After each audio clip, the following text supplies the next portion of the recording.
Funcoland was an American video game retailer that opened in 1988 and closed in 2000. Welcome back to my channel. If you haven't already, please hit that subscribe button and notification bell so you get notified of my latest video. Please hit that like button and leave a suggestion or a comment. You might see that in a future video. Thanks for watching, and now back to our regular scheduled program. You hit Funcoland, and I'll be back in 5 minutes. Yeah! All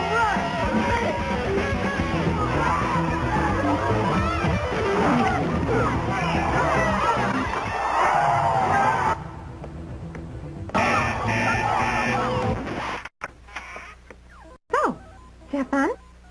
Yeah. Okay.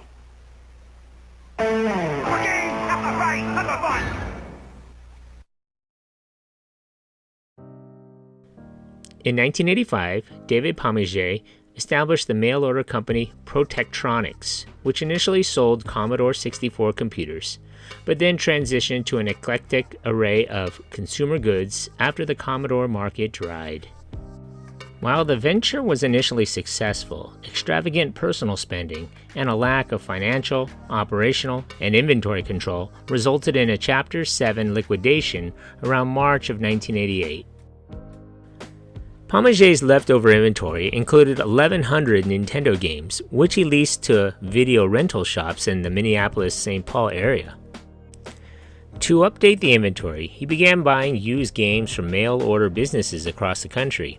After a couple of encounters with particularly rude dealers, he was inspired to establish another mail-order company called Funco and began advertising his offer to buy and sell used video games in industry magazines. He made $35,000 by March 1989, and during the Christmas 1989 season, he needed to install 4 telephone lines in his house to accommodate his growing business, and recruited his wife, father, and uncle as staff members. In fact, the number of teenagers and young adults driving to Pomager's house to do business there was so great that one of his neighbors was suspicious and called the police.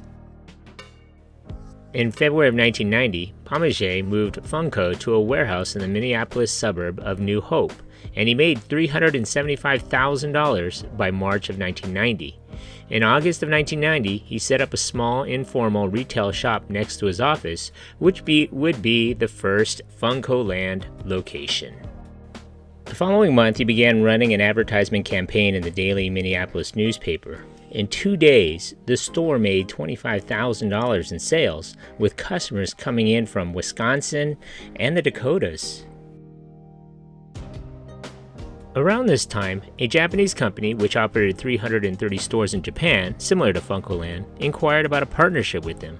To gauge the company's interest, Pomager charged $10,000 just to read his business plan, but ultimately decided against a partnership. In late 1990, after sales reached $50,000, Funco opened 2 Funcoland stores in Eden Prairie and Roseville to prepare for the coming Christmas season.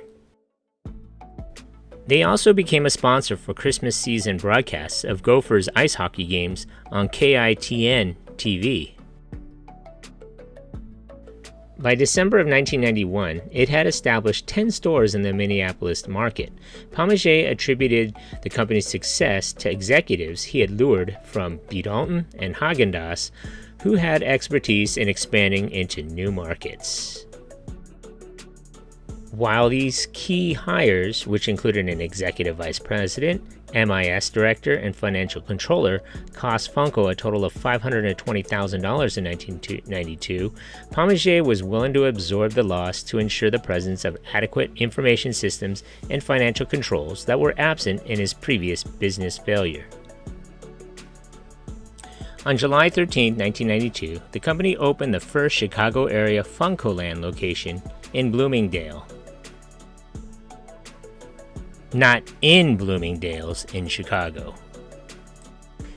Its initial public offering, which was underwritten by Miller, Johnson & Kuhn, Inc., was announced on August 12, 1992.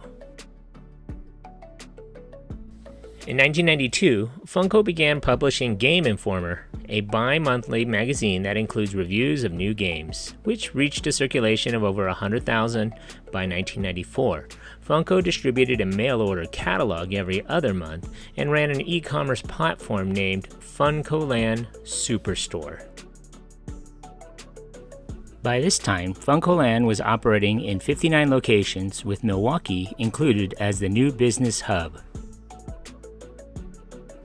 By October of 1994, the chain had expanded to 163 stores, and Fortune listed it as one of the 11 fastest-growing businesses in the nation.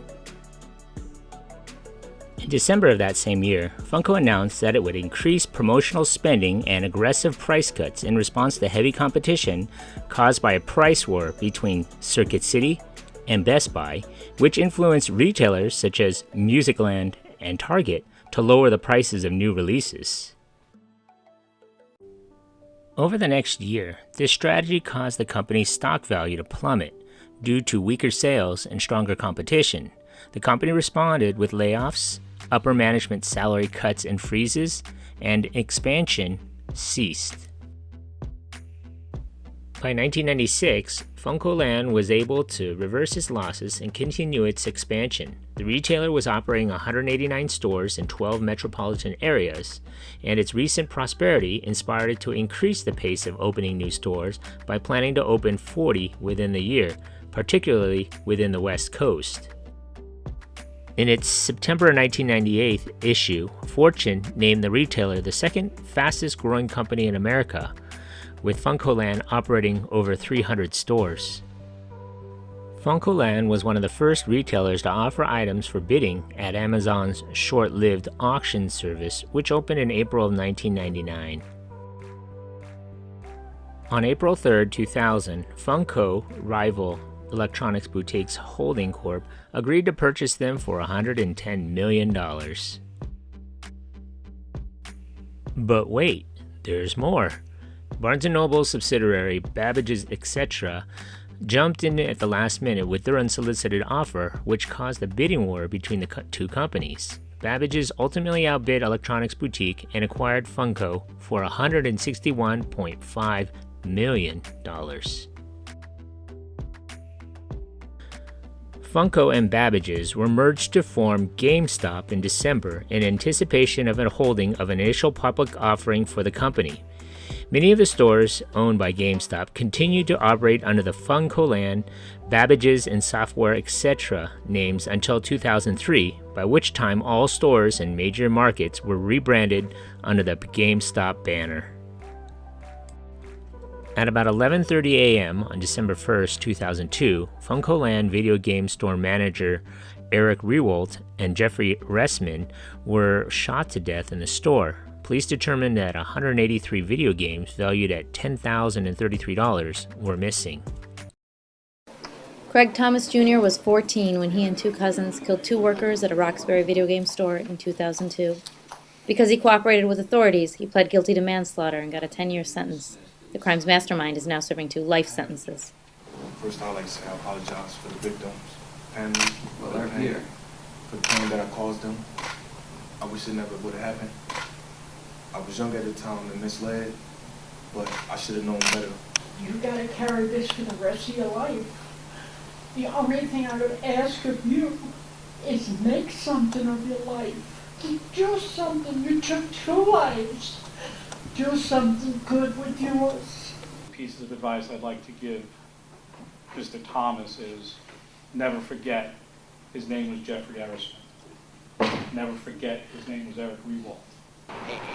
Relieved that this part is over because it's so hard going into court and hearing the same thing, and that part I'm glad is over. As far as the Thomases go,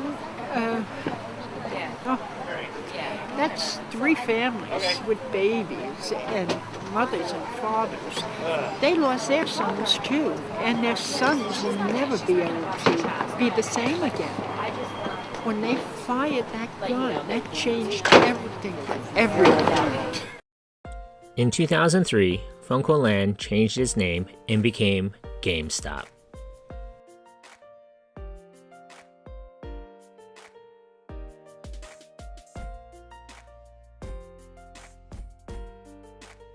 Hey, you just watched my video. Thanks for watching. Hit that like button and please subscribe to Eric C. Productions.